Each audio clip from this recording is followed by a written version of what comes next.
नमस्कार मित्रांनो, कृषी प्रदर्शन बारामती मळेगाव या ठिकाणी आपलं सहर्ष स्वागत आहे। तर तुम्हाला समोर दिसतोय तो कृषिक 2025 कृषी प्रदर्शन बारामती या ठिकाणी कृषी प्रदर्शन भरलेलं आहे आणि आम्ही तिकीट काढले 60 रुपये। 2 तिकिटाचे 120 रुपये तिकीट काढलं आणि कृषी प्रदर्शनामध्ये प्रवेश केला। तर याच कमानीमधून आपल्याला आता आतमध्ये जायचं आहे आणि आतमध्ये गेल्यानंतर जे काही नवनवीन विकसित केलेलं जे काही तंत्रज्ञान आहे कृषी क्षेत्रातलं त्या तंत्रज्ञानाची माहिती आपण घेणार आहोत। सगळं काय आपण तिथे बघणार आहोत आणि पुढे जाणार आहोत। चला, सिक्युरिटीने आपलं पूर्ण तिकीट चेक केलं आणि आपण आतमध्ये गेलो। 2 तिकीटं मी काढलेले आहेत, मी आणि आरतीचं, आणि आम्ही आतमध्ये चालू आहे। समोर आतमध्ये गेलो कीच पहिल्यांदा लेफ्ट बाजूला वळायचं आहे, त्या ठिकाणावरून सुरुवात होणार आहे आणि या ठिकाणावरून सुरुवात झाल्यानंतर चला आपण आता कमानीतून आतमध्ये जातोय आणि बरीच आपण माहिती घेणार आहोत। बऱ्याच ज्या काही गोष्टी विकसित केलेल्या आहेत त्याची आपण माहिती घेणार आहोत। आपण आता आतमध्ये चाललोय। तर इतकं सुंदर पद्धतीने विद्यार्थ्यांनी सजवलेलं हे तंत्रज्ञान, शेती विकसित असणारं तंत्रज्ञान, हे सर्व जगाला माहीत व्हावं असा मूळ उद्देश या कृषी प्रदर्शनाचा असतो। तर आपण आता ज्या ठिकाणी खेकडा विकसित केलेला आहे, वेगवेगळ्या जातीचे खेकडे आहेत, त्या ठिकाणी आपण आता जाणार आहोत। पण गर्दी एवढी भरपूर आहे की तिथपर्यंत आपल्याला पोहोचता येईल का नाही हे सांगता येत नाही। काही मासे आहेत, मत्स्य बीज या ठिकाणी उत्पादित केलेले आहे, खेकडे सुद्धा या ठिकाणी उत्पादित केलेले आहेत। तर हे बघा, हे समोर दिसत अशा जातीचे खेकडे, वेगवेगळे बियाणे आपल्याला या ठिकाणी मिळतात। मित्रांनो, आता समोर बघा सूर्यफूल दिसतंय, छोटा सूर्यफूल। तर इतकं सुंदर पद्धतीचं हे शेतीचं नियोजन जे विद्यार्थी आहेत, जे कृषी शाळेतील विद्यार्थी आहेत आणि वेगवेगळ्या कंपनीच्या मदतीनं हे तंत्रज्ञान सगळं विकसित केलेलं आहे। सूर्यफूल इतका दिसतो आणि याला फुटवे, एका सूर्यफुलाला 8 ते 9 फुटवे आहेत। विशेष सगळ्यात महत्त्वाची बाब, एका सूर्यफुलाला कमीत कमी 8 ते 9 फुटवे आहेत। म्हणजे किती प्रगतशील शेती या ठिकाणी केली जाते बघा। बाजूलाच असणारा जी फुलाची शेती आहे, बाजूला असणारी ती फुलाची शेती बघा। सगळ्या प्रकारची शेती फुलाची या ठिकाणी आपल्याला बघायला मिळते। वेगवेगळ्या प्रकारची फुलं आहेत। कमी पैशामध्ये जास्तीत जास्त उत्पन्न कसं निघल हा या तंत्रज्ञानाचा उद्देश असतो आणि ते सर्व शेतकऱ्यांनी घ्यावा हेच मत ह्याचं असतं। तिकीट 60 रुपये, 60 रुपयाची किंमत काय नाही, परंतु 60 रुपये तिकीट देऊन आपण जर या कृषी प्रदर्शनामध्ये आलात तर नक्कीच आपल्याला याचा फायदा मिळेल। आपला तोटा काही होणार नाही, 100% आपला फायदा होईल। टोमॅटो बघा, इतकी टोमॅटो लागलेले आहेत झाडाला। ही छोट्या जातीची बघा, वेगवेगळ्या प्रकारची सगळी टोमॅटो आहेत। या टोमॅटोला तुम्हाला मी झूम करून दाखवतोय, एकच फांदी, पण या फांदीला किती टोमॅटो मोजून दाखवा। एकच फांदी आहे, नाही म्हणलं ना तरी 40 ते 45 टोमॅटो सहज निघू शकतात, 50पेक्षा जास्त टोमॅटो निघू शकतात। फक्त एक फांदी आहे छोटीशी। जो टोमॅटोचा एक देठ असतो, आपल्याकडे टोमॅटोच्या देठला 4 नाही तर 6 फुले असतात, 6 फळं असतात।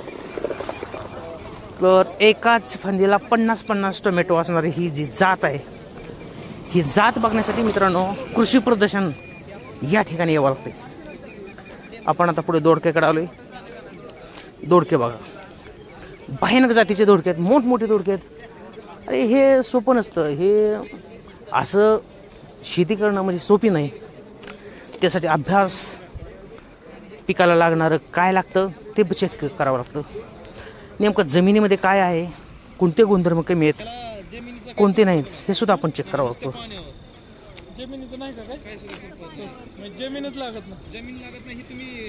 किती सुंदर पद्धतीच्या या समोर दिसणाऱ्या तुम्हाला भाज्या आहेत, त्या भाज्या सुद्धा आपण चेक करावं लागतात। आपण कधी खाल्ल्यात का नाही मला माहीत नाही। या भाज्या फॉरेनर जातीच्या भाज्या आहेत, आपल्यात शक्यतो या भाज्या नसतात। या भाज्या सगळ्या परदेशी भाज्या आहेत, पण आपल्याला दिसायला त्या पालेभाज्यासारख्या, आपल्या पालकसारख्या दिसतात। आणि ही पूर्ण शेती तुम्हाला सांगतो, याला कुठलंही जमीन नाही, काय नाही, थर्माकोलवर फक्त लावलेलं आहे आणि खाली ह्याच्या पाणी आहे, फक्त पाण्यामध्ये मुळे सोडून दिले आहेत, फक्त पाण्यावरती ही शेती येते। अशी असणारी शेती आणि हे बघण्यासाठी फक्त कृषी प्रदर्शनाची गरज आहे, म्हणून फक्त कृषी प्रदर्शन बघण्यासाठी यावं लागतं. बारामतीमध्ये माळेगाव या ठिकाणी हे कृषी प्रदर्शन भरलेलं आहे. जानेवारी 2025 प्रत्येक वर्षी कृषी प्रदर्शन असतं, प्रत्येक वर्षी. त्याच्यामुळे अवश्य कृषी प्रदर्शनाला यावं.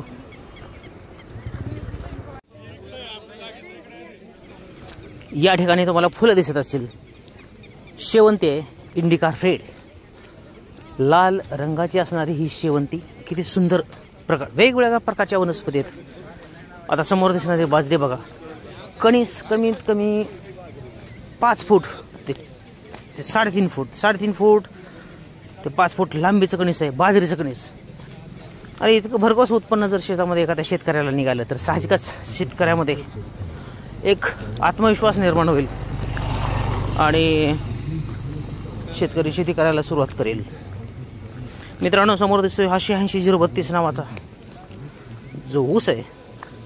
हा ऊस बघा, मी मोजला 32 कांड्याचा ऊस आहे हा. 32 एवढी अफाट उंची असलेला ऊस. किती तंत्रज्ञान विकसित झालेलं आहे हे तुम्हाला याच्यावरून समजतंय. 32 कांड्याचा ऊस 2 ठिकाणी बांधलेला आहे. शेतकरी जर अशी शेती केली तर खरंच नक्कीच याचा फायदा या शेतकऱ्यांना सगळ्यांना होईल. आणि हे बघण्यासाठी फक्त कृषी प्रदर्शनाला यायचं आहे. मित्रांनो, दिसत असेल समोर 86-032 ऊस. रसाला एकदम गोड आहे, त्याला गोडा भरपूर आहे आणि खाण्यासाठी सुद्धा चांगलं आहे. एक कांडी नुसती सोलली तर आपण 2-3 कांड्या त्याच्या चिपाड मोठं निघतं, स्वीटी मोठी निघते. बघितलं, याची उंची तुम्ही बघा किती आहे. आणि अशा पद्धतीचा असणारा ऊस तुम्हाला नक्कीच हा फायदेशीर ठरू शकतो. पण हे तंत्रज्ञान कसं विकसित केलं आहे हे बघण्यासाठी, तुम्हाला शेती कशी करायची हे अनुभव घेण्यासाठी तुम्हाला कृषी प्रदर्शनाला यावं लागतं, तेव्हाच ह्या गोष्टी कळतात. मी आतमध्ये ऊसाच्या त्या लाईनमधनं जाऊन आलो आहे ज्या ठिकाणी ऊस होता. मित्रांनो, खरंच खूप छान वाटलं हा ऊस बघून. आणि त्याची लागवड जी केलेली आहे लागवडीची पद्धत ते एकदम छान आहे. यासाठी कृषी प्रदर्शनाला या. चला, आपण आता मित्रांनो हळूहळू पुढे चालतोय.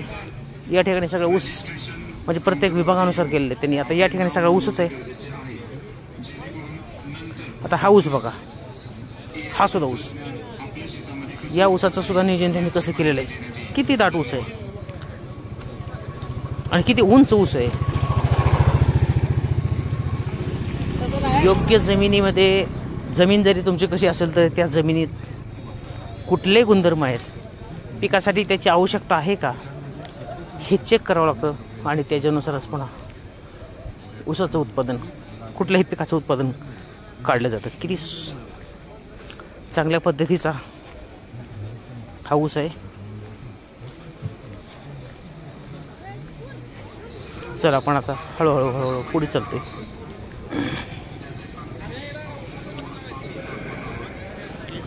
चला मित्रांनो, मी हळूहळू दाखवतोय. आता आपण पुढे आलो आहे. ज्या ठिकाणाहून आपल्याला आतमध्ये प्रवेश करायचा आहे,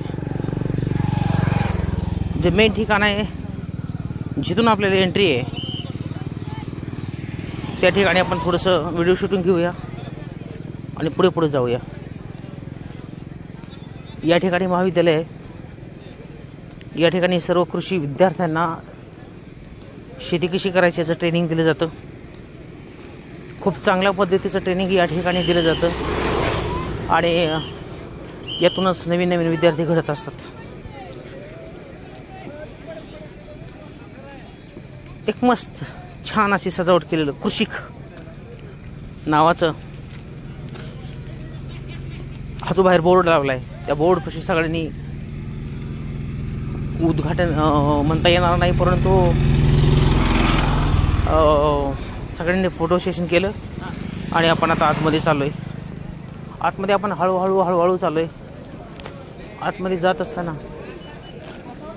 खूप सुंदररित्या चोहोबाजूंनी झाडाची सजावट केलेली आहे.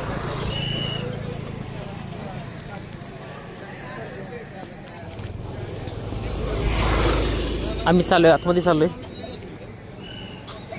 मित्रांनो, खरंच कृषी तंत्रज्ञान काय असतं हे जेव्हा आपण अशा ठिकाणी येतो तेव्हाच आपल्याला या गोष्टी काही माहीत होतात आणि त्यातूनच आपण बोध घेऊन आपण शेती कशी करायची, ते शेतीची प्रगती कशी करायची हे आपण यामध्ये शिकलो पाहिजे. मित्रांनो, हा दिसत असेल तुम्हाला समोर फणस आहे. ही फणसाची सगळी कलम केलेली झाडं आहेत. हे वरचं झाड ते आहे ते कलमाचं फणसाचं झाड आहे आणि त्याला खालची झाडं जे आहेत जे पिशव्या तुम्हाला दिसत हे वेगळ्या जातीचे आहेत, वेगळी रोप आहेत कसली पण, आणि वर त्याला फणस जातीचं कलम केले आणि वर पिशव्या टांगून ठेवल्यात. जेव्हा ते झाड चांगलं चिटकतं तेव्हा त्याचं खालचं कट केलं जातं, दोन्हीचा जीव एक झाल्यानंतर. चला मित्रांनो, समोर दिसत असेल एवढी मोठी विहीर. तुम्ही विहीर बघा केवढी आहे, किती खोल विहीर आहे. आणि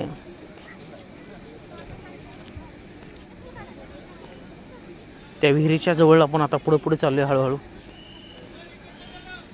चला, या ठिकाणी तुम्हाला ठिबक सिंचन केलेलं दिसते. मित्रांनो, आपण आता पुढे चाललो आहे. आता या ठिकाणी तुम्हाला दिसत असेल की या काही मूर्त्या बनवलेल्या आहेत, समोर दिसतात तुम्हाला. चाळणे, भरडणी, काढणी, या ज्या जुन्या पद्धतीमध्ये ज्या स्त्रिया करत होत्या त्याच सगळं इथं डेकोरेशन केलेलं आहे, त्याने दाखवलेलं आहे. किती सुंदर पद्धतीच्या या मूर्त्या पुढे तुम्हाला दिसतात सजवलेल्या. आणि आता हा काळ राहिला नाही, त्याची जुनी आठवण, त्याची जुनी एक उजाळा म्हणून इथं सर्व प्रकारचं त्यांनी दाखवलेलं आहे. जात्यावरती भरडणं असेल, जात्यावरती बारीक करणं असेल, माठामध्ये चुलीवरती शिजवणं असेल, पापड बनवण्याची पद्धत असेल, या सगळ्या गोष्टी या कृषी प्रदर्शनामध्ये ठेवलेल्या आहेत, बघण्यासाठी आपल्याला ठेवलेल्या आहेत. आणि भगरीची भाकर असेल, राईची भाकर असेल, सगळ्या प्रकारच्या ज्या काही तुम्हाला ज्या भाकरी असतील, ज्या पद्धती जुन्या पद्धती असतील त्या सगळ्या पद्धती या ठिकाणी दाखवलेल्या आहेत. मी तुम्हाला सगळं झूम करून दाखवते, जवळ घेऊन दाखवते, की जेणेकरून या गोष्टी या लोप होत चाललेत आणि त्या नाहीशा होत चाललेत. चला, आपण आता पुढे चालू आहे. मिरच्या मित्रांनो तुम्हाला दिसत असेल, हे मिरच्या आता बघितल्या असेल. त्याच्यानंतर हा कोबी दिसत असेल, पानकोबीसुद्धा किती सुंदर पद्धतीची लागवड या ठिकाणी केलेली आहे. आता आपण चालू आहे कलिंगड. आता तुम्हाला कलिंगड दिसत असेल. कलिंगडसुद्धा एकदम सुसज्ज पद्धतीनं यांनी या चांगल्या पद्धतीनं सजवलेले आहेत, चांगल्या पद्धतीचं त्यांनी उत्पादन घेतलेलं आहे. कांदा लागवड असेल, अशा सगळ्या पद्धतीच्या उत्पादनात अग्रेसर आहेत. कांदा तुम्हाला मित्रांनो, एक कांदा नाही म्हणलं ना, 250 ग्रॅम वजनाचा कांदा याचं त्यांनी भरघोस उत्पन्न या ठिकाणी त्यांनी काढलेलं आहे. आता पुढे चाललो आहे मित्रांनो. आणि पुढे जात असताना मित्रांनो, एक तुम्हाला सांगतो की जेव्हा आपण घरामध्ये बसतो, घरात बसून असा व्हिडिओ बघण्यापेक्षा प्रत्येक महिन्याच्या जानेवारी महिन्यामध्ये, प्रत्येक वर्षाच्या जानेवारी महिन्यामध्ये हे कृषी प्रदर्शन असतं, तेव्हा तुम्ही बघण्यासाठी अवश्य एकदा खरंच या कृषी प्रदर्शनाला भेट देत जा. तिकीट 60 रुपये तिकीट म्हणजे काही भरपूर तिकीट नाही, परंतु एक अनमोल असा सल्ला आपल्याला या कृषी प्रदर्शनामध्ये बघायला मिळतो. समोर टोमॅटो बघा, अख्खं लखडलेली झाडं सगळी टोमॅटोची आहेत. इतकं भरघोस उत्पादन या पिकाला येतं आहे. हे कसं येतं आहे आणि हे बघण्यासाठीच कृषी प्रदर्शनाची आवश्यकता असते. तर मित्रांनो, तुम्हाला दिसत असेल समोर की हे कृषी प्रदर्शन कसं आहे. आता हे भोपळे बघा, 22 प्रकारचे भोपळे आहेत मित्रांनो. समोरच जे इम्प्रेशन म्हणतो आपण, ते भोपळ्याची लांबी बघा, कमीत कमी 5 फूट लांबीचा भोपळा. एवढे मोठमोठे भोपळे या कृषी प्रदर्शनामध्ये तयार केलेले आहेत. या कसे तयार केले असतील आणि ह्या जाती कुठल्या असतील, त्याची उंची बघा. त्या भोपळ्याची किती उंच भोपळे, लांबीचे भोपळे आहेत.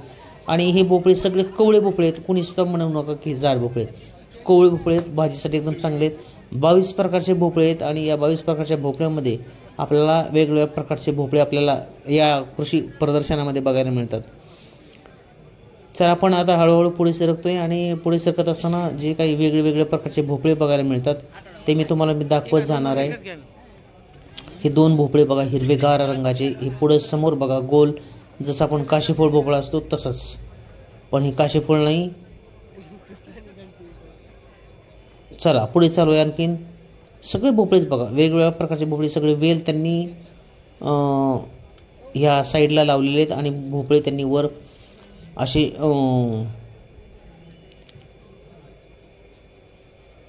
लोंबते खाली सोडलेले आहेत.